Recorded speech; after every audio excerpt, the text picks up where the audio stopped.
যাকে কাছের থেকে দেখলে ভাগ্য খোলে, দেখলে গাছ দূরের থেকে দেখতে ছিল আল্লাহ রসুলকে, মন ভরতে ছিল না, দোয়া করছেন মালিক দূরের থেকে দেখি মন ভরে না, একটু কি কাছে আসার অনুমতি দেওয়া যায় না? তোমার বন্ধুকে একটু কাছের থেকে দেখবো। মানুষের মতো হাঁটতে হাঁটতে আল্লাহ রসুলের মাথার সামনে আইসা দাঁড়ায় গেছেন, মন পড়ে আল্লাহর রসুলকে দেখছেন, আবার জায়গায় চলে গেছেন। ঘুমের থেকে উঠছেন তো জাবের রাদিয়াল্লাহু তাআলা আনহু বলতেছে, ইয়া রাসূলুল্লাহ দেখলাম তো দেখলাম কি? বলে কি দেখছিস? বলে ওই গাছ মানুষের মতো হাঁটতে হাঁটতে আসছে, আপনার মাথার কাছে দাঁড়ায়া আবার মানুষের মতো হাঁটতে হাঁটতে চলে গেছে। তো আল্লাহ রসুল বলছে ও দূরের থেকে দেখতে ছিল, মন ভরতে ছিল না, তো হাত উঠায় দিছে, মালিক এত কাছে বন্ধু আসলো, আপনার বন্ধু আসলো, আমি দূরের থেকে দেখা মন ভরে না, একটু কি অনুমতি আমাকে দেওয়া যায় না যে আমি একটু মাথার কাছে দাঁড়ায় দেখবো, নিজের মনটাকে ভরবো? হায় হায় হায়, যাকে দেখা উঠ সেজদা করে উঠ, আল্লাহ রসুলের সামনে উঠ সেজদা করতেছিলেন, উঠ। সাহাবা বলছে, ইয়া রাসূলুল্লাহ নাহনু আহাক্কু বিহা, উঠ যদি আপনাকে সেজদা করতে পারে তাহলে তো আমরা বড় অধিকার রাখি। তো আল্লাহর রাসূল বলছে, লাউ আমারতু আহাদান আন ইয়াসজুদা লি আহাদিন লা আমারতু নিসা আন ইয়াসজুদনা লি আজওয়াজিহিন্না, কোন মানুষকে যদি আল্লাহ ব্যতীত কারো সেজদার বৈধতা থাকতো তাইলে আমি স্ত্রীকে বলতাম সে যেন স্বামীর পায়ে ডেলি সেজদা করে।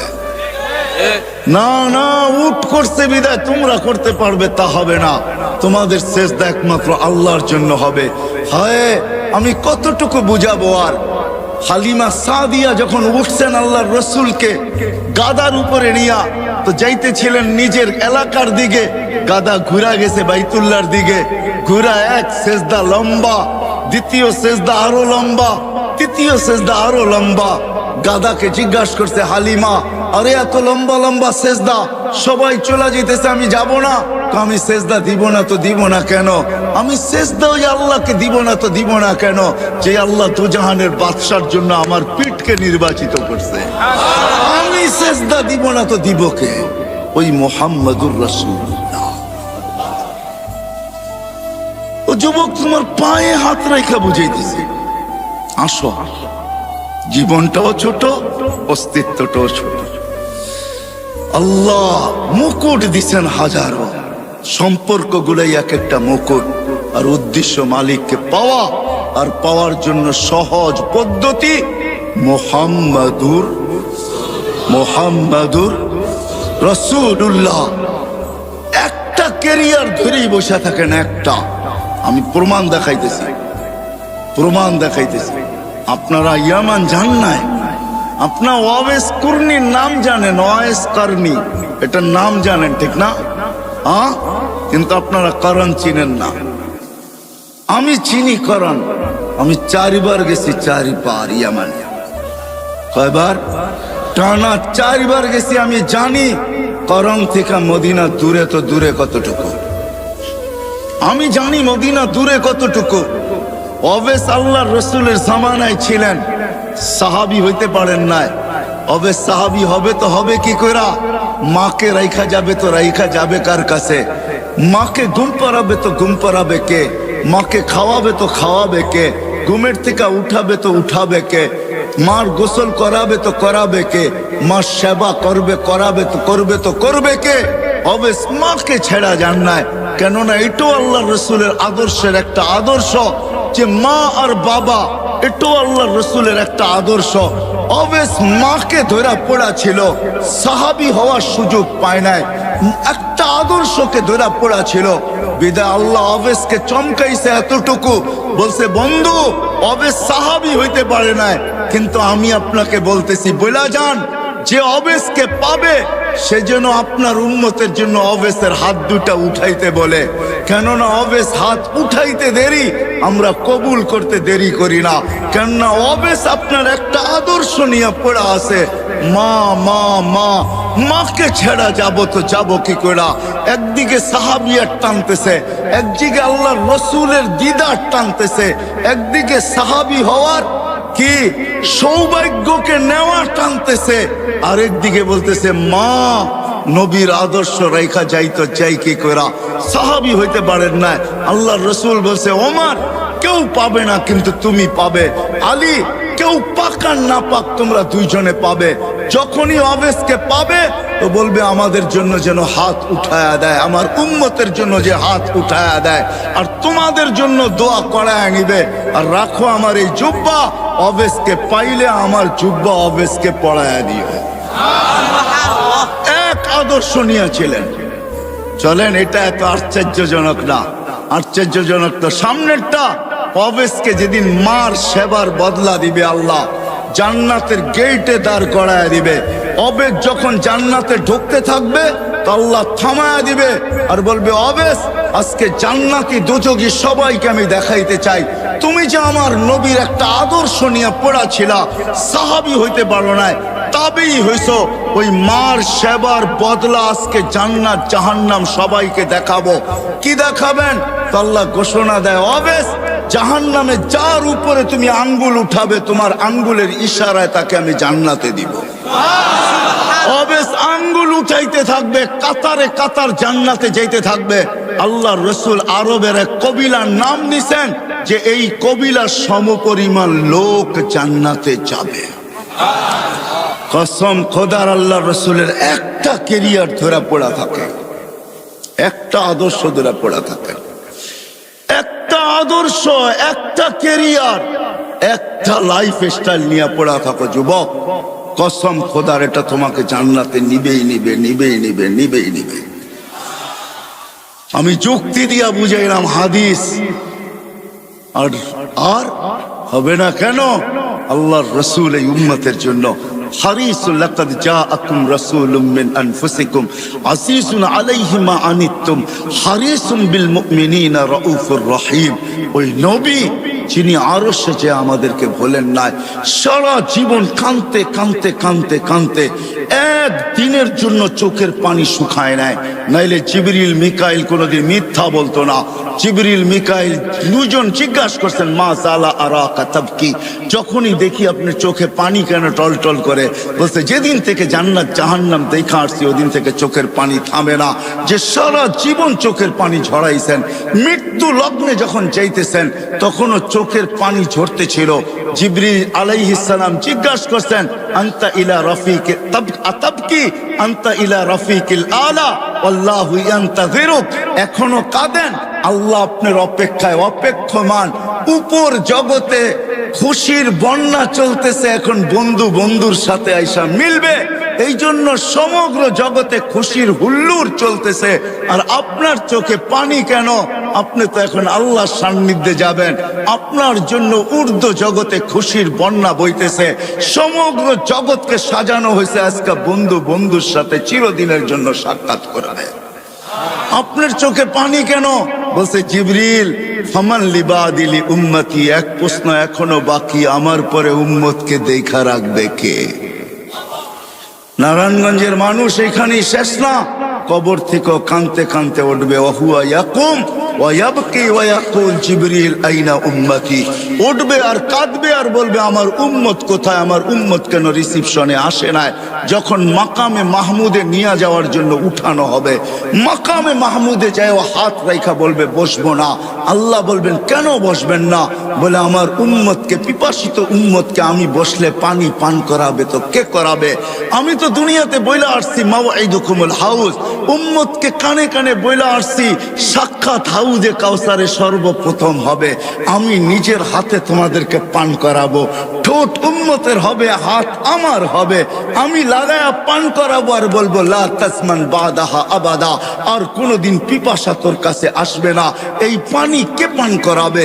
তারপরে পুলসেরাতে মিজানে দৌড়াবো, পাল্লা যদি সামনে না ঝোঁকে তো এখানে দাঁড়াই হাত উঠাবো আর চিৎকার দিয়া বলবো আমা কুলতালি, আপনি কি আমাকে বলেন নাই সাউফা ইউতিকা রাব্বুকা ফাতারদা, আপনাকে রাজি করা ছাড়বো।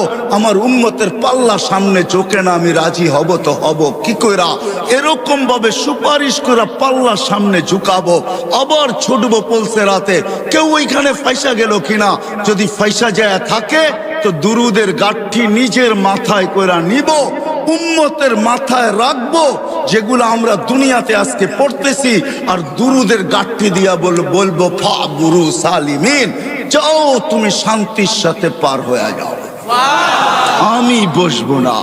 যেই নবী কিয়ামতের মাঠে পর্যন্ত উম্মতি গুলা চিৎকার দিবে। আসেন, এই ছোট্ট জীবনটা, ছোট্ট অস্তিত্বটা, এই ছোট্ট হায়াতটা, ছোট্ট অস্তিত্বটা, এর সাথে সংযুক্ত যত কিছু ওই মালিককে রাজি করার জন্য, আর মালিক মুহাম্মদুর রাসূলুল্লাহর মাধ্যমে রাজি হবে। এই জন্য পাক্কা ওয়াদা করি আজকে যে না, ওয়াদ যদি আমার বুঝে আইসা থাকে, দিলে লাগা থাকে, আমি যুবকদেরকে বলবো নবীর আদর্শে আদর্শবান হব, নবীর আদর্শ শিখবো, নবীর কেরিয়ার শিখবো, নবীর লাইফ স্টাইলকে নিজের লাইফ স্টাইল বানাবো। ওয়াদা পাক্কা? বিলকুল। আল্লাহ কবুল করুক। কিন্তু নবীর আদর্শের ভিতরে, নবীর আদর্শের ভিতরে সবচেয়ে বড় আদর্শ যেটা দুনিয়াতে আসতে দেরি, ওই আদর্শের মেসেজ আমাদেরকে দিতে দেরি করেন নাই। আর যেদিন দুনিয়ার থেকে যাইতেছিলেন ওই দিন এই চিৎকার দিতে দেরি করেন নাই, আসসালা আসসালা ওয়া মা মালাকাত আইমানুকুম। আইসো নামাজের মেসেজ দিছেন, যাওয়ার সময় নামাজের মেসেজ দিতে দিতে গেছেন। ওই নামাজ নবীর আদর্শের সবচেয়ে বড় আদর্শ। নামাজের চেয়ে বড় কোনো আদর্শ নাই। এই জন্য আজকে ওয়াদা করব যে আজকের থেকে নামাজ কোনো অবস্থায় ছাড়ব না। পাক্কা? আল্লাহ কবুল করুক। নামান। কিন্তু আমি নারায়ণগঞ্জের যুবকদেরকে এটাও বলবো, আপনি ছাড়তে পারেন, তুমি ছাড়তে পারো, মা বোনদেরকেও বলতেছি ছেড়া দিতে পারেন, কিন্তু একটা কথা শুনতে হবে, আব্দুল কাদের জিলানী যদি না লিখতেন আর উনি যদি না বলতেন, আমি কোনোদিন বর্ণনা করতাম না। আব্দুল কাদের জিলানী রহমতুল্লাহ আলাইহি লেখছেন, শুকর সকালবেলা উঠা আল্লাহকে বলে লাকাল হামদ খালাকতানি আবতারা খালকিক, ও মালিক সৃষ্টির ভিতরে আমি সবচেয়ে নিকৃষ্ট, তারপর তোর প্রশংসা। কিন্তু মালিক আমি নিকৃষ্ট হইলে হবে কি, আমার চোখেও আমার চেয়ে একজন বেশি, আমার চোখে আমার চেয়েও একজন নিকৃষ্ট আছে। আল্লাহ জিজ্ঞাসা করে, কে? তোমার চোখে তোমার চেয়ে নিকৃষ্ট? বসে যাকে তুমি 5 বেলা ডাকো তারপরও আসে না, ও আমার চোখে আমার চেয়েও নিকৃষ্ট। তো শুকর আল্লাহকে লজিক দেয়, লজিক।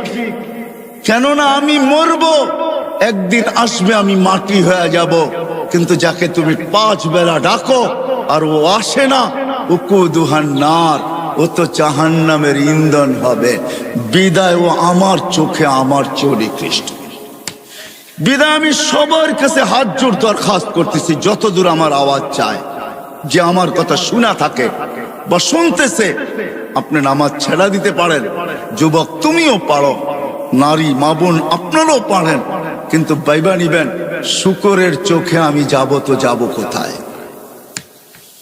এই জন্য হাত জোড় দরখাস্ত, নামাজ কোনোদিন ছাড়বো, কোনোদিন ছাড়বো। আজকে থেকে নবীর আদর্শ শিখবো এবং নিজের ক্যারিয়ার শিখবো, লাইফ স্টাইলকে লাইফ স্টাইল বানাবো। কিন্তু শিখার ক্ষেত্র পাবো তো পাবো কোথায়? হতে পারে আজকে তো দুনিয়া বলে, এক সময় বলতো দুনিয়া যে দুনিয়াটা হাতের মুঠায়, এখন দুনিয়ালারা বলে দুনিয়াটা আঙ্গুলের মাথায়, ঠিক না? টাচ করতে দেরি, পাইতে দেরি হয় না। না না না, এটা সঠিক পদ্ধতি না যে আপনি সবকিছু নেট থেকে সংগ্রহ করবেন। কেউ যদি বলে এটাও তো একটা প্রযুক্তি, মানি আমি এটা প্রযুক্তি, তাতে কিছু আসে যায় না, কিন্তু এটা নেটের থেকে না। আপনি নেটের থেকে পাইলো, কিন্তু আপনি হাইটা আসার ফজিলত পাবেন তো পাবেন কোথায়? একজন আলেমকে জিজ্ঞাসা করার ফজিলত পাইবেন তো পাইবেন কোথায়? ওনাকে দেখার ফজিলত পাইবেন তো পাইবেন কোথায়? ওনার সোহবতে অতক্ষণ সময় বসার ফজিলত পাবেন তো পাবেন কোথায়?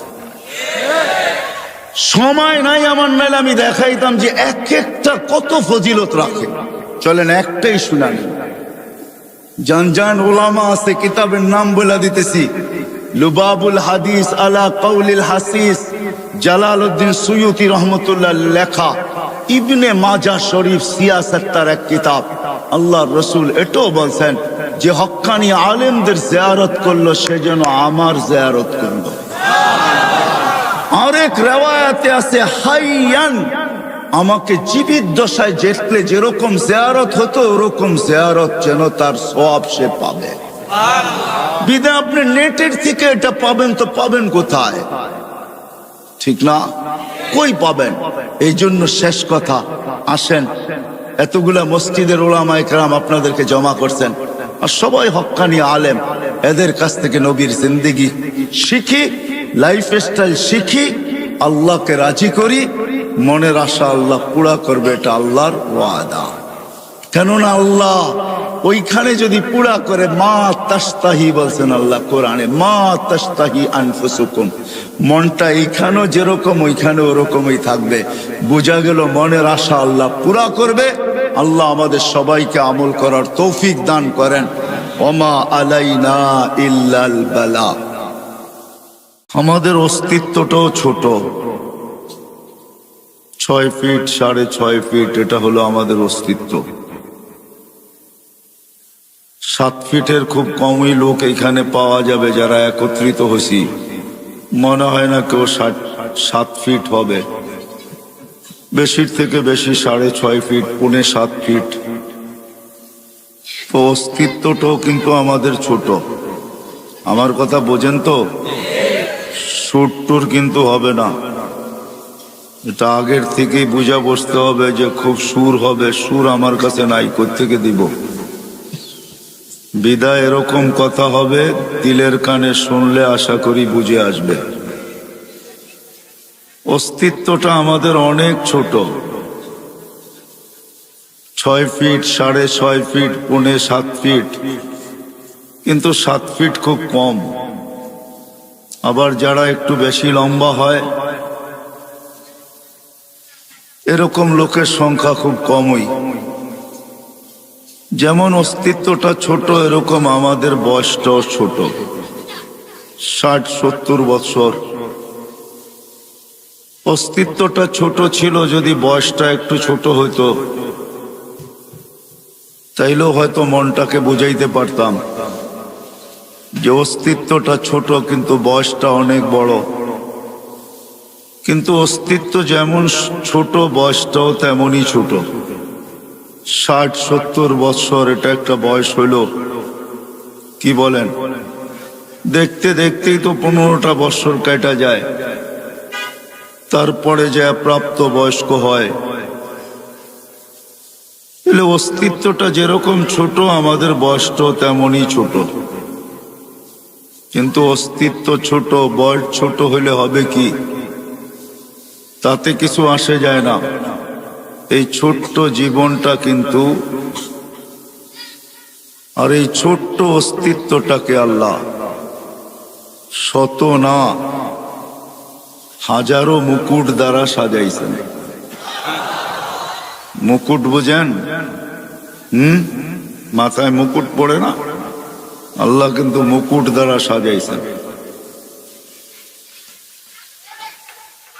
শত না হাজারো মুকুট দ্বারা আল্লাহ এই ছোট্ট অস্তিত্বটা আর ছোট্ট জীবনটাকে সাজাইছেন। চলেন 2-1টা দেখা যাক কেমন মুকুট দিয়ে আল্লাহ আমাদেরকে সাজাইলেন, নাইলে আমার আগের কথা বুঝে আসবে না। আর এখন বুঝা দরকার হলো বুঝা। বুঝা ব্যতীত কোনো জিনিস যতক্ষণ পর্যন্ত দিলে না গাঁথে ততক্ষণ পর্যন্ত করা সহজ হয় না। যদিও প্রতিনিয়ত প্রতিদিন নারায়ণগঞ্জের কবরস্থান ভরতেছে, মৌত এটা সত্য জানি, কিন্তু দিলে গাঁথে নাই। যদি গাঁথত তাহলে ফেরেশতাদের কথাই সত্য হইতো, আল্লাহুম্মা লাম ইয়াইশ, এটা ফেরেশতাদের কথা বলতেছি আমি। আর এই শব্দ হাদিসে আছে। ফেরেশতারা এই কথা কোনোদিন বলতো না, আল্লাহুম্মা লাম ইয়াইশ ফিদ দুনিয়া, যে আল্লাহ মৃত্যু যদি দিলে গাইথা যায় তাহলে একজনও তো বাস করতে পারবে না, কোনো মজাই পাবে না। বিদায় বোঝা গেল মৃত্যু সত্য, এটা মানি, মারা যায় চোখে দেখি, কবর দেওয়া হয় এটাও জানি এবং দেখি, কিন্তু আসলে মৃত্যুটা দিলের ভিতরে গাঁথে নাই। যদি গাঁথতো তাইলে মনে হয় না আমরা এই ছোট্ট জীবনটায় কোনো মজা পাইতাম, কোনো মজাই থাকতো না, ঠিক না? কি বলেন? হয়তো কেউ কিছু খায়া ঝিমাইতে থাকে, মনে হয় বোঝেন নাই, কেউ কিছু খায়া ঝিমাইতে থাকে, ঝিমায় না? মনে হয় বোঝে নাই যুবকরা। কেউ কিছু খায়া ঝিমাইতে থাকে, আর আমরা হয়তো মৃত্যুর চিন্তায় ঝিমাইতে থাকতাম, ঠিক না? ঝিমানো বোঝেন তো? কেউ কিছু খায়া কিন্তু ঝিমায়, যদিও আমি শব্দটা বললাম না, কিন্তু মাঝে মাঝে দেখা যায় রোডের ডাইনে বামে কেউ বসা বসা ঝিমাইতেছে, ঠিক না? আমরাও সবাই মৃত্যুর চিন্তায় ঝিমাইতে থাকতাম। যা হোক, জীবনটা ছোট, অস্তিত্বটাও ছোট। সাজাইছেন আল্লাহ হাজারো মুকুট দিয়া। যুবকের যৌবনটাও কিন্তু একটা মুকুট। যার নাই ওকে জিজ্ঞাসা করেন কি নাই। স্বাস্থ্য যতই থাকুক, সুদর্শন চেহারা যতই হোক, হাট্টা গাট্টা যতই হোক, যত বড়ই পয়সাওয়ালা হোক, সব কিছু মানি, কিন্তু যদি মুকুট না থাকে যৌবন, তাহলে হারবাল, কলিকাতা হারবালে যাবে আর আসবে, ঠিক না? মুকুট কেউ ফিরাইয়া দিতে পারবে না। যুবকের যৌবনও কিন্তু মুকুট। কেমন মুকুট? যদি মুকুট না হইতো তাহলে আল্লাহ কোনোদিন এই কথা বলতেন না, যুবক তোর যৌবন মুকুট। কেমন মুকুট জানিস? হায় হায়, তুই আরশের নিচে বৈশা মেলা দেখবি, তোর আরশের নিচে চলতে থাকবে মেলা, আর তুই থাকবি ওই মেলায়, আর আরশের বাহিরে হইতে থাকবে হিসাব কিতাবের খেলা। সাবআতুন ইয়াযিল্লুহুমুল্লাহু তাহতা যিল্লি শাবুন নাশা ফি ইবাদাতিল্লাহ। তাহলে আল্লাহ কোনোদিন এই কথা বলতেন না। যৌবন যদি একটা মুকুট না হইতো, তাহলে যুবককে আল্লাহ এই কথা বলতেন না, যুবক আরশের নিচে আমি ওই মেলায় তোকে স্থান দিব, যেই মেলায় 7 শ্রেণীর লোক ওই মেলায় থাকবে, ওরা মেলায় বিভোর থাকবে, আর আরশের বাহিরেই খেলা চলতে থাকবে, যেটাকে হিসাব কিতাব বলে। তাইলে এই হাদিস কোনোদিন আসতো না। মনে হয় বুঝাইতে পারি নাই। যৌবনও একটা মুকুট, কিন্তু বিশাল মুকুট। দুনিয়ার হিসাবও মুকুট দেখাইলাম, আবার আল্লাহ প্রদত্ত মুকুট। যৌবন যদি মুকুট না হইতো, তাহলে হাদিসে কুদসি কোনোদিন আসতো না। আল্লাহ যুবককে দেখা, ওই যুবককে দেখা আল্লাহ এই কথা বলতেন না, যেই যুবক শাবাবা খুশা, যেই যুবক আল্লাহর ভয়ে নিজেকে লজ্জাপতির মতো গুটায় নিছে, তাইলে ওই যুবককে দেখায় আল্লাহ এই কথা বলতেন না।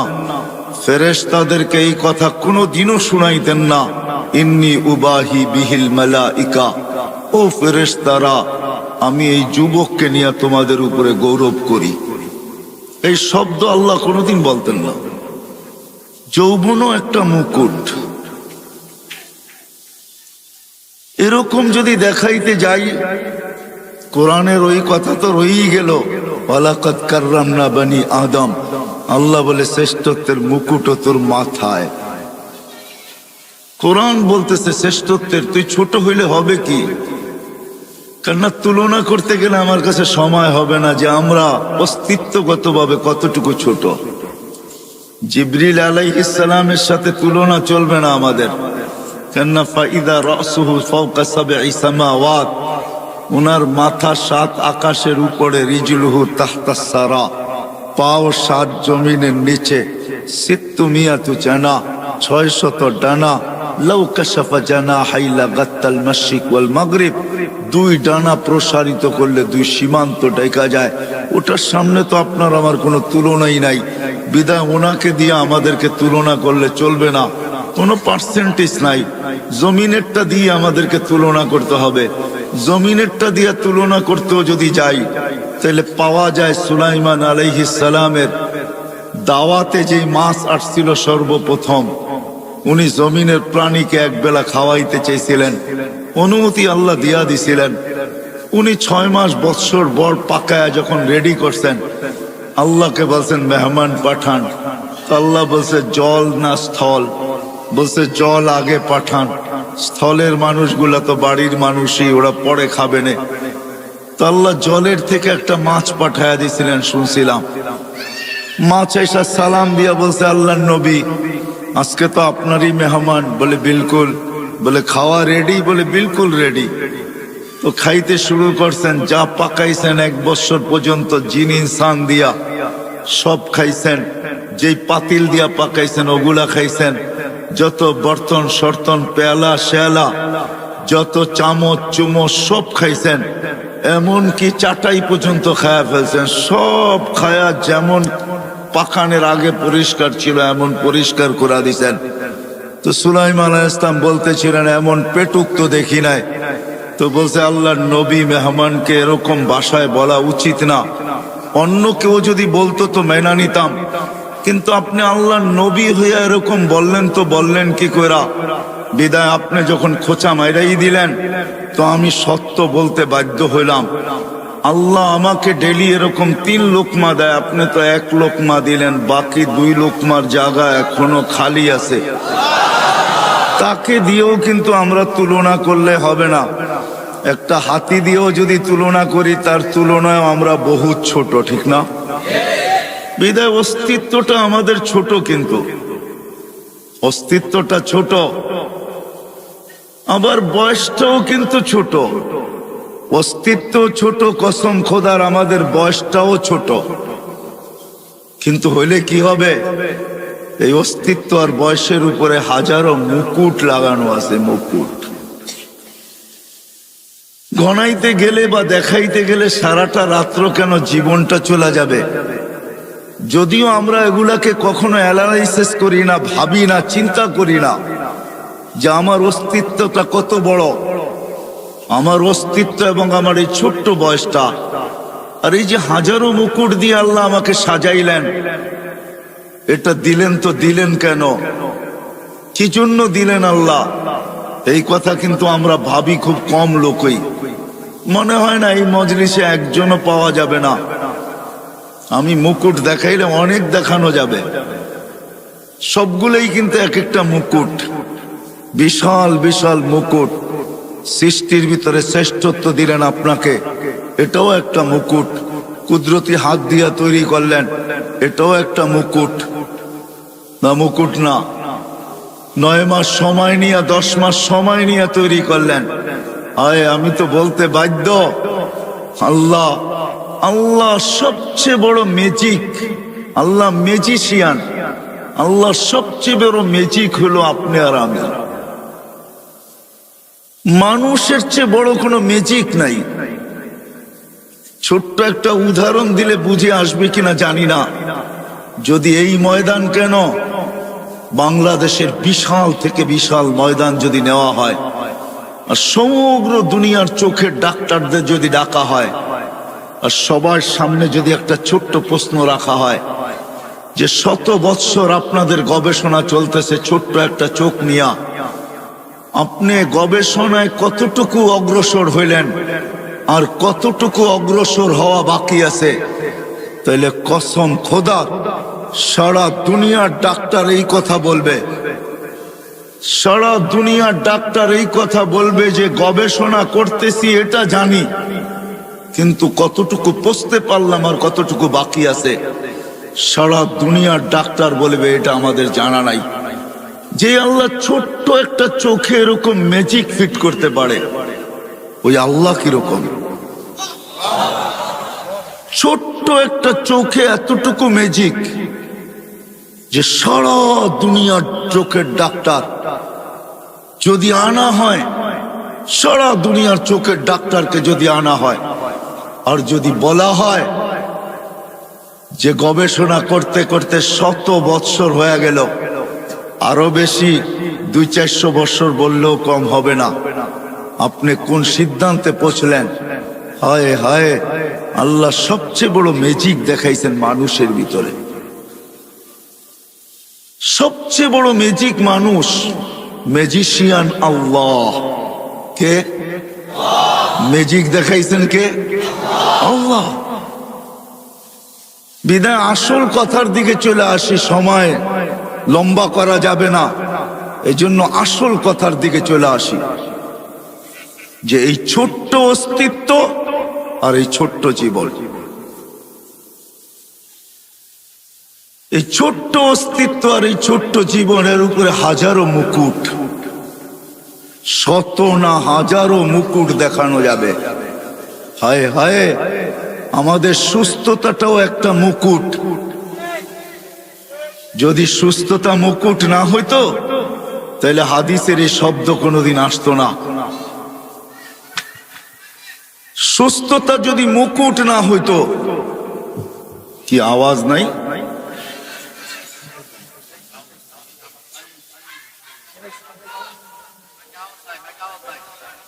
সুস্থতা যদি মুকুট না হইতো, সুস্থতা একটা মুকুট। আরে আজিজও আওয়াজ হবে কোত্থেকে? নিয়ে আসছেন লিপ টাচ। এটা লিপ টাচ, এটা মুখের সাথে লাগায়া বললে আওয়াজ যাবে, ডাইনে বামে গেলে এটা আওয়াজ যাবে না। এটা বানানো হয়েছে সিঙ্গারদের জন্য, সিঙ্গার, বক্তাদের জন্য এটা বানানো হয় নাই। একটু আগে তো শুনতেছিলেন, ঠিক না?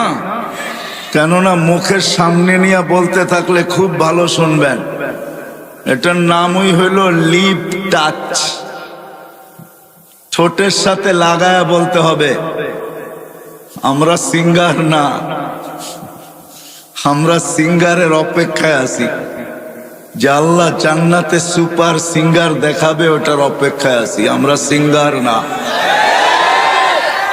নিয়েই তো আসছেন লিপ টাচ, কানেরটা নিয়ে আসেন, আওয়াজ শুনবেন।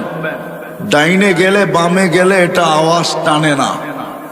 বিদায় কথা আর 15 মিনিট হবে, শুধু আপনাদের মাইকের দুর্বলতার কারণে। এটা ওলামায়ে কেরাম ভাইবা নিয়ে আসে না, বাবে সব বক্তা ঠোঁটে লাগায়া বলবে, এরকম অভ্যাস আমার নাই। আমি তো ডাইনেও দেখবো বামেও দেখবো, তারপরে বলবো। বিদায় কথা শেষ হয়ে গেছে পড়ায়। বিদায় কানেরটা হইলে হয়তো বলা যেত, কিন্তু ডাইনে বামে দেখতেই হবে। মানুষ অভ্যাসের দাস, একটা প্রবাদ বাক্য আছে। আবার এটাও আছে, অভ্যাস মানুষের দাস, এটাও একটা প্রবাদ বাক্য আছে। বিদায় এই জিনিসটা হলো লিপ টাচ। এখন শোনা যায়? এখন শোনা যাবে। যা হোক, কথার শেষ জায়গায় চলে আসছি আমি। এই ছোট্ট অস্তিত্বটা আর এই ছোট্ট জীবনটা আর এই শত না হাজারো মুকুটের উপরে 2-4টেই দেখাইলাম। যুবকের যৌবন মুকুট, সুন্দরীর সৌন্দর্য মুকুট। আমাদের প্রত্যেক ব্যক্তির কাছে যা আছে প্রত্যেকটাই এক একটা মুকুট। সব কিছু দিছেন একমাত্র আল্লাহকে রাজি করার জন্য, আল্লাহকে পাওয়ার জন্য, আল্লাহকে খুশি করার জন্য, আল্লাহকে সঙ্গে নেওয়ার জন্য, আল্লাহকে পক্ষে নেওয়ার জন্য। যদি আল্লাহকে রাজি না করতে পারলাম, সঙ্গে না নিতে পারলাম, খুশি না করতে পারলাম, আল্লাহকে না পাইলাম, তাইলে কিন্তু যেইখান থেকে আমাদের যাত্রা কিন্তু জান্নাত থেকে। মানুষের যাত্রা জান্নাত থেকে, আবার মানুষের গন্তব্য কিন্তু জান্নাত। যদি গন্তব্য আমাদের জান্নাত না হইতো, তাহলে বিশেষ করে আল্লাহ মানুষের মনগুলা স্বর্গের আশা দ্বারা কোনোদিন ভরতেন না। মানুষ যেমনই হোক, আরো ছোট নিয়ে আসেন, মানুষের আশা যেমনই হোক, মানুষের আশা যেমনই হোক, মানুষ যত গুনাহগারই হোক, মানুষ যতই আল্লাহর থেকে দূরে হোক, সবার দিলের ভিতরে কিন্তু জান্নাতের আশা আছে। আমার কথা বোঝেন তো? সবার দিলে জান্নাতের আশা। কেননা আমাদের গন্তব্য, আমাদের যাত্রাও কিন্তু জান্নাত থেকে।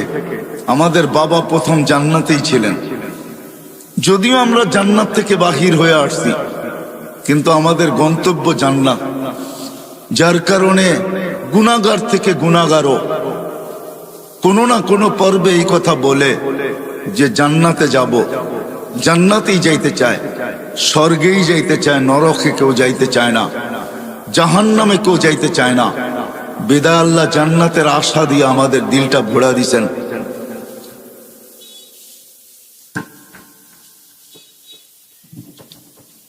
জান্নাতের আশা দিয়ে আল্লাহ আমাদের দিলটাকে ভরা দিছেন।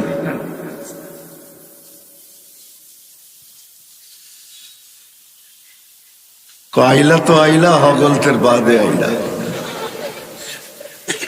এটাই সিলেটের কথাটাই সত্য আর কি, বুঝছেন তো? আসলো তো আসলো, কিন্তু সবার শেষে আসলো। আমার হাতে সময় নেই। তো যেটা বুঝাইতেছিলাম, আমাদের অস্তিত্বটাও ছোট, আমাদের বয়সটাও ছোট। হাজারো রত্ন দ্বারা বা হাজারো মুকুট দ্বারা আমরা সাজানো। প্রত্যেকটা এক একটা হাদিস দিয়া পাট পাট দেখানো যায়। বলতেছিলাম সুস্থটাও একটা রত্ন, একটা মুকুট। না হইলে হাদিসে এই কথা কোনোদিন আসতো না। আল্লাহ কোনোদিন এই কথা বলতেন না। অসুস্থ ব্যক্তি যখন, মানুষ যখন অসুস্থ হয়, তা আল্লাহ চিৎকার দিয়া বলতে থাকে, উক্তুব আমালাল্লাযী কানা ইয়ামালু ফিস-সিহা। সুস্থ অবস্থায় বান্দা বান্দি যে আমল করতো ওটাকে লিখতে থাকো। তো ফেরেশতা বলে, আল্লাহ কেন লিখবো, কেন লিখবো? করতে তো কেন লিখবো? অসুস্থ, আমল তো করে না। আল্লাহ প্রতি উত্তরে বলে, অসুস্থতা আমার পক্ষ থেকে, বান্দার পক্ষ থেকে না। বিদায় লিখতে থাকো। সুস্থতাটাও কিন্তু, অসুস্থতাটাও একটা মুকুট। যদি না হইতো তাহলে এই হাদিস কোনোদিন আসতো না। আমি হাদিসে কুদসি দিতেছি, আল্লাহর বাণী। আল্লাহ বলে, আনিনুল মারিদি তাসবিহুন। যখন অসুস্থ অবস্থায় আহ আহ করতে থাকে, তো আল্লাহ সুবহানাল্লাহ পড়ার সওয়াব লেখাইতে থাকে। সিয়াহাতুহু তাহলিলুন। যখন অসুস্থতার কারণে চিৎকার দিতে থাকে, তখন আল্লাহ বলে, লা ইলাহা ইল্লাল্লাহর সওয়াব লিখতে থাকো। ফজিলত কি ওলামাদের থেকে জেনে নিন, যে লা ইলাহা ইল্লাল্লাহ পড়লে মিলবে কি, কি সওয়াব পাওয়া যাবে। এটা ওলামাদের কাছ থেকে শিখা নিলে ভালো হবে। তাইলে অসুস্থতাটাও একটা মুকুট, সুস্থতাও একটা মুকুট। ধনাঢ্য হওয়া একটা মুকুট, আবার দারিদ্র হওয়া, গরিব হওয়া একটা মুকুট। যদি মুকুট না হইতো তাহলে আল্লাহর রাসূল হাত উঠায় কোনোদিন দোয়া করতেন না, ওয়াহশুরনি ফি সুমরাতিল মাসাকিন। আল্লাহ গরিবদের সাথে কিয়ামতের দিন আমাকে উঠায়। বিদায় জীবনটা ছোট, অস্তিত্বটাও ছোট। শত না হাজারো মুকুট দ্বারা সাজানো। আসেন আসল কথায়। হাজারো মুকুট শুধু এই জন্যই আল্লাহ দিছেন। আরেক শব্দে বলতে পারেন, মানুষের কাছে যা কিছু আছে, অস্তিত্ব বলেন, হায়াত বলেন, যত কিছু মানুষের সাথে সম্পর্কিত, যত সম্পর্ক বলেন, সব কিছু আল্লাহ আমাকে দিছেন, আপনাকে দিছেন আল্লাহকে রাজি করার জন্য। সবকিছু আল্লাহকে রাজি করার জন্য দিছেন। হ্যাঁ, চাওয়ালা চা বিক্রি করে, ওটাও দিছেন আল্লাহকে রাজি করার জন্য, আল্লাহকে পাওয়ার জন্য। নাইলে এই হাদিস কোনোদিন আসতো না। ও চায়ের ব্যবসায়ী, ছোট ব্যবসায়ী, ক্ষুদ্র ব্যবসায়ী, কিন্তু হাদিস আছে ইয়াহশুরু মান নাবিয়্যিন ওয়াস সিদ্দিকিন ওয়াস শুহাদা। ও যদি আল্লাহকে পাওয়া যায়, কিছু গাড়ির বহরে যুক্ত হইলে মন খুব প্রফুল্ল হয়, ঠিক না? মনে হয় বোঝেন নাই, ইঙ্গিত বোঝেন? কিছু গাড়ির বহরে যদি নিজের গাড়িটা যুক্ত করা যায় তাহলে খুব ভাব আসে, ভাব, ঠিক না? ওই চাওয়ালাও যদি আল্লাহকে রাজি করতে পারে তাহলে কিয়ামতের দিন আল্লাহর রসুলের পাশে দাঁড়াবে 500। নবীদের পাশে দাঁড়াবে, ভাবেন ওর ভাবটা কিরকম হবে। আমি শব্দ চেঞ্জ করে দিলাম, হয়তো আপনারা বুঝতেছিলেন না। আমাদের এই ছোট অস্তিত্বটা এবং এই ছোট্ট বয়সটা, এর ভিতরে যা কিছু আমাদের সাথে সংযুক্ত, সব আল্লাহকে রাজি করার জন্য, আল্লাহকে পাওয়ার জন্য। আরেকটা কথা কানে বসায় নেই, দিল এইখানে বসায় নেই, আল্লাহ পাওয়া ছাড়া দুনিয়া কাটবে বটে, দুনিয়া কাটবে, এটাই সত্য। প্রমাণ, কেননা জন্ম লগ্নি আল্লাহ কানে বলে দিছেন হুয়াল্লাযী খালাকাকুম সুম্মা রাযাকাকুম, হুয়াল্লাযী খালাকাকুম সুম্মা রাযাকাকুম। ওই আল্লাহ যিনি আমাদেরকে অস্তিত্ব দিছেন, ওই আল্লাহ যিনি আমাদেরকে অস্তিত্ব দিছেন, উনি প্রত্যেক ব্যক্তিকে লালন পালন করবেন, এটা আল্লাহর ঘোষণা। কিন্তু যদি মালিককে জিজ্ঞেস করি কতদিন করবেন, তো মালিক নিজেই জবাব দিতেছেন ইলা আজালিম মুসাম্মা, একটা সময় পর্যন্ত করব। তারপর মালিক সুম্মা আখাযনাহু বাগতা ওয়া কাযা, আল্লাহ 7 ঘন্টা টানা ডাকবে। আর কি বইলা ডাকবে? নারায়ণগঞ্জের মানুষ, দুনিয়ার মানুষ আসামিকে ধরার জন্য খোঁজে, আমি তোকে মাফ করার জন্য খুঁজি।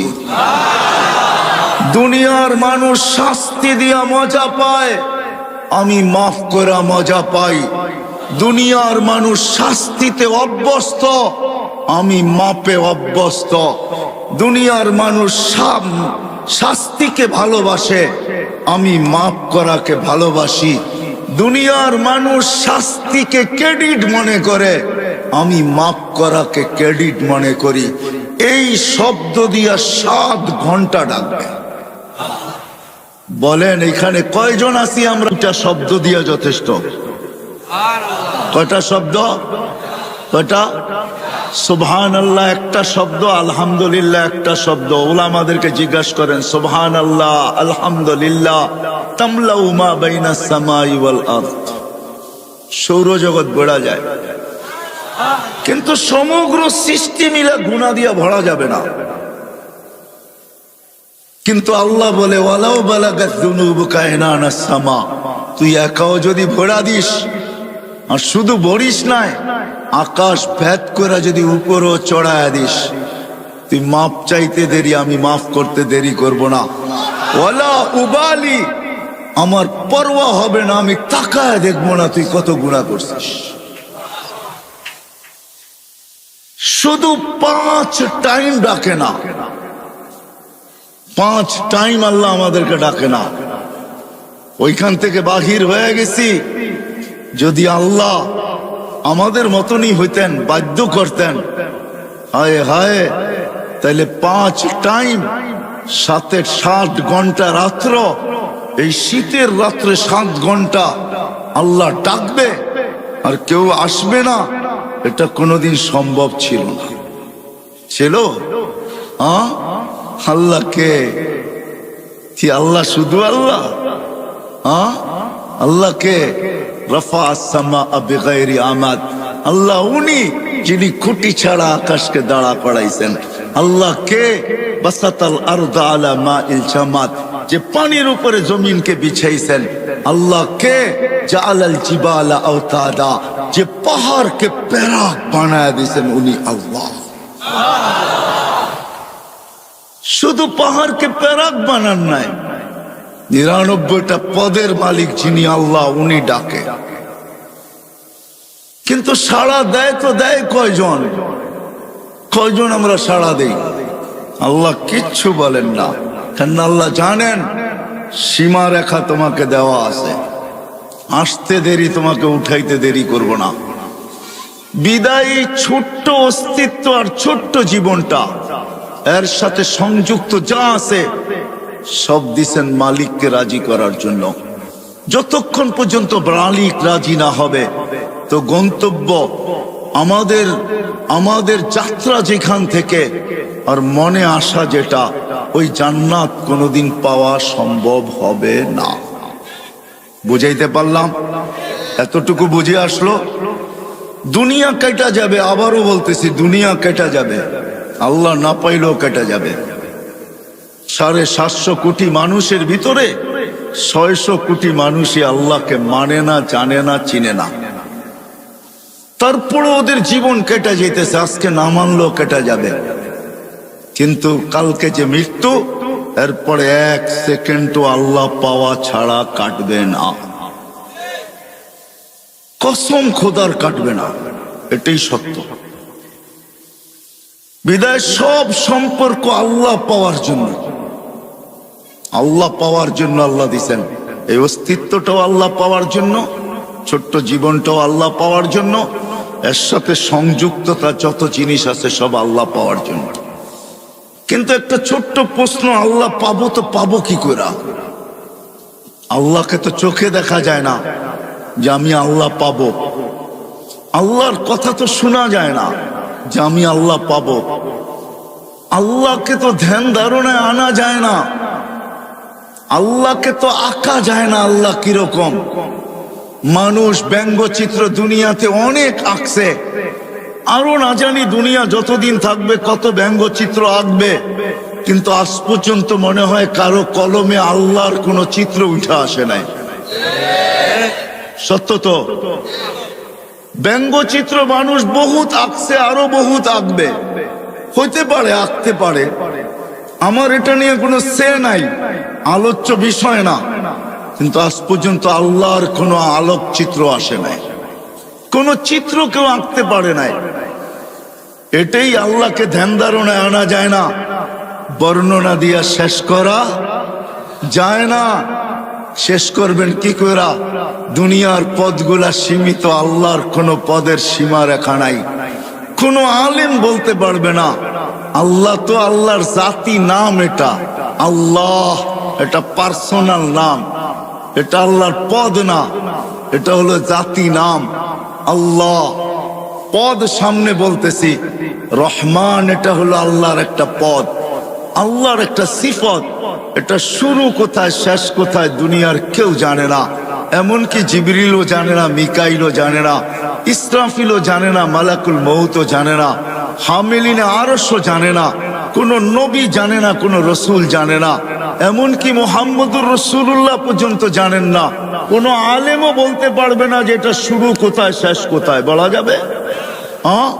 তো আল্লাহ তো একটা পদের মালিক না, রহমানও একটা পদ, রহিম, মালিক, কুদ্দুস, সালাম, মুমিন, মুহাইমিন, আসিস, জব্বারুল মুতাকাব্বিরুল খালিকুল বারিউল মুসাব্বিরুল গফফারুল কহারুল ওয়াহাবুর রাজ্জাকুল ফাত্তাহুল আলিমুল কাবিদুল বাসিতুল খাফিদুর রাফিউল মুইজ্জুল মুযিল্লুস সামিউল বাসিরুল হাকামুল আদলুল লতীফুল খবীরুল হালিমুল আযীমুল গফুরুশ শাকুরুল আলিয়ুল কবীরুল হাফিজুল মুকিতুল হাসিবুল জলিলুল করিমুর রকিবুল মুজিবুল ওয়াসি আল হাকিমুল ওয়াদুদুল মজিদুল বাঈসুশ শাহীদুল হকুল ওয়াকিলুল কবিয়্যুল মতিনুল আলিয়ুল হামিদুল মুসি আল মুবদি আল মুঈদ আল মুহয়ি আল মুমিত আল হাইয়্যু আল কাইয়্যুম আল ওয়াজিদ আল মাজিদ আল ওয়াহিদ আল আহাদ আল সামাদ আল কাদির আল মুক্তাদির আল মুকদ্দম আল মুআখ্খার আল আউয়াল ওয়াল আখির আল যাহির ওয়াল বাতিন আল ওয়ালি আল মুতাওয়ালি আল বররু তাওয়াবুল মুনতাকিম আল আফু আর রাউফ মালিক আল মুলক যাল জালালি ওয়াল ইকরাম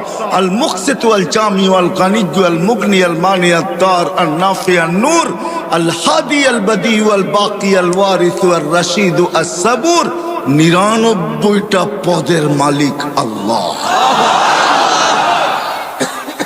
ওই আল্লাহকে রাজি করবো তো করবো কি কইরা? ততক্ষণ পর্যন্ত সম্ভব হবে না। কিন্তু প্রশ্ন উঠায় দিলাম আমি যে আপনাকে রাজি করব তো করব কি করে? তো আল্লাহ এটার সলিউশন দিতেছেন। নাইলে কোরআনে এই কথা আল্লাহ কোনোদিন বলতেন না। আল্লাহ সলিউশন দিতেছেন, মান আতা আর রাসূল ফাকাদ আতা আল্লাহ। আল্লাহ বলে আমার বন্ধুকে পাইলি আমাকে পাওয়া যাবে। আমার বন্ধু খুশি আমি খুশি, আমার বন্ধু পক্ষে আমি পক্ষে, আমার বন্ধু রাজি আমি রাজি, আমার বন্ধু খুশি তো আমি খুশি, আমার বন্ধু হা বলবে তো আমিও হা বলা দিব। শুধু হা বলবো না, যেখান থেকে যাত্রা যেটা বুকে আসা ওইটাও হাতে উঠায় দিয়া দিব। নাইলে কোরআন এই কথা কোনোদিন বলতেন না। সোয়া লক্ষর ব্যাপারে কোরআন এই কথাই বলছেন, কুল্লুন ওয়াদাল্লাহুল হুসনা। আল্লাহ বলে নবীজি সাহাবী আপনাকে রাজি করছে, আপনি এদেরকে শোনায় দেন আমি শুধু রাজি না, প্রত্যেকের ব্যাপারে আমি জান্নাতের ওয়াদা দিলাম, জান্নাত দিয়া দিলাম। সাহাবারা আল্লাহর রসুলকে রাজি করা, শুধু মডেল হন নাই, মডেল 1500 মেডেল দিছেন আল্লাহ ওনাদেরকে, মেডেল বুঝেন কয়শো? 1500। কোরআনে 1500 আয়াত আছে সাহাবাদের শানে, এক একটা মেডেল। বিদায় আমি কথার জায়গায় চলে আসছি, আল্লাহকে আল্লাহ রসুলকে রাজি করলেই আল্লাহ রাজি হয়ে যাবে, এটি আল্লাহর কি ওয়াদা। বলে প্রমাণ, তাহলে এইখানেও হাজি আছে আমার পিছনে, এই দিকেও আছে হাজি। যারা আল্লাহ রসুলের কবর রওজায় জিয়ারত করেন, জিয়ারতের সামনে আল্লাহর রসুলের মাথার উপরে একটা আয়াত লেখা আছে, যেইখান থেকে ছিদ্রটা, ওই ছিদ্রটার উপরে একটা আয়াত লেখা আছে। আয়াতটা লেখা হইল ফাইন জাউকা, আপনার উম্মত যদি আপনার কাছে আসে গুনার বোঝা নিয়া, আস্তাগফারাল্লাহ, আর আয়েশা যদি আমার কাছে মাপ চায়, আস্তাগফারা লাহুর রাসূল, আপনি যদি একটু ইশারায় হা বইলা দেন, লাওয়াজাদাল্লাহ তাওয়াবার রহিমা, তো আমি আল্লাহ ওয়াদা করতেছি, প্রতিজ্ঞা করতেছি, লাওয়াজাদা, আল্লাহ কসম খায়া বলতেছে, আমি আমার জাতের কসম, আপনি হা বলতে দেরি আমি মাফ করতে দেরি করব না। তাহলে আমি আমার কথার জায়গায় চলে আসছি। ছোট্ট জীবন, ছোট্ট অস্তিত্ব, সম্পর্ক হাজারো, সবকিছুর উদ্দেশ্য আল্লাহ পাওয়া। আর আল্লাহ পাওয়ার জন্য সহজ মাধ্যম, সবচেয়ে সহজ মাধ্যম মুহাম্মাদুর রাসূলুল্লাহ সাল্লাল্লাহু আলাইহি ওয়াসাল্লাম। আল্লাহর রসুলের গোলাম হইলেই হবে। বিদায় নারায়ণগঞ্জের মানুষ যদি বুকের আশাটা পুরা করতে চাই, যুবক তুমি যদি বুকের আশাটা পুরা করতে চাও, বুকের আশাটা পুরা করতে চাও, তাহলে আল্লাহর রসুলের আমি দু একটা কাহিনী দিব, যদি আপনাদের দিলে লাগে। ওই রসুল যার পেশাব যদি ভুলে পান করে, পেশাব, উম্মে আয়মান আল্লাহর রসুলের পেশাব ভুলে পান করে ফেলছেন। আল্লাহর রসুল, বুখারীতে আছে, আল্লাহর রসুল পেশাব করছেন রাত্রে কোনো পাত্রে। উম্মে আয়মান পিপাসিত ঘুমের থেকে উঠছেন রাত্রে, পিপাসায় উঠায় ফেলছে, দেখছে সামনে পেলা আছে। আল্লাহর রসুলের কি তো দাসী ছিল উম্মে আয়মান, পেলা সামনে রাখা, হাত দিয়া দেখে পানির মতো তরল, নাক নিয়া দেখে সুঘ্রাণ, মন মানতে ছিল না, পান করা পিপাসা মেটায় নিছে। সকালবেলা আল্লাহ রসুল যখন ঘুমের থেকে উঠছেন, তো বলছে উম্মে আয়মান পাত্রে কিছু জিনিস আছে, বাহিরে নিক্ষেপ করো। তো বলে ইয়া রাসূল আল্লাহ, ওটা রাত্রেই করে দিছি। তো বলছে করছিস তো করছিস কোথায়, কোথায় করছিস? বলে ইয়া রাসূল আল্লাহ, পিপাসার তাড়নায় ঘুমের থেকে উঠে গেছি, হাতের নাগালি ছিল এটা, পানিও দেখ, তরলও দেখলাম, নাক লাগায় দেখলাম এরকম সুঘ্রাণ আর কিছু হয় না, আর মনকেও মানাইতে পারি নাই, পান করে নিছি। আল্লাহ রসুল হাসি দিয়া বসে, উম্মে আয়মান যতদিন বাঁচবে খিদা তোর কাছে কোনোদিন আসবে না। কসম খোদার, উম্মে আয়মান যতদিন বাচ্চা ছিল খিদা আর তার লাগতো না। সাথে সাথে এটাও বলছেন, উম্মে আয়মানের শরীর আর জাহান্নামে যাবে না। আমি নারায়ণগঞ্জবাসীকে একটু বলতে চাই যে যার পেশাব বুলে পান করলে ক্ষুধা জীবনে আসে না, জান্নাত জাহান্নাম হারাম হয়ে যায়, ওই ব্যক্তির কেরিয়ার, ওই ব্যক্তির আদর্শ, ওই ব্যক্তির লাইফ স্টাইল হয়। যুবক, তোমাদের পায়ে হাত দিয়া বলি, কার লাইফ স্টাইল তুমি অনুকরণ করো? কার লাইফ স্টাইল? লাইফ স্টাইল অনুকরণ করো তো মুহাম্মদুর রাসূলুল্লাহ। খোদার কসম, চুল কাটা তোমাকে জান্নাতে নিয়ে যাবে, চুল কাটা। মুহাম্মদুর রাসূলুল্লাহর পোশাক তোমাকে জান্নাতে নিবে। যদি পেশাব জান্নাতে নিতে পারে তো পোশাক কেন নিবে না? আমাকে যুক্তি দেন। পেশাব যদি জান্নাতে নিতে পারে তাহলে চুল কাটা কেন নিবে না? পোশাক যদি নিতে পারে তো দাড়ি রাখা কেন নিবে না? পোশাক যদি নিতে পারে তাহলে পর্দা কেন নিবে না? পোশাক যদি নিতে পারে, পেশাব যদি নিতে পারে তাহলে মুস্কি হাসা কেন নিবে না? আমাকে যুক্তি দিয়ে বুঝান।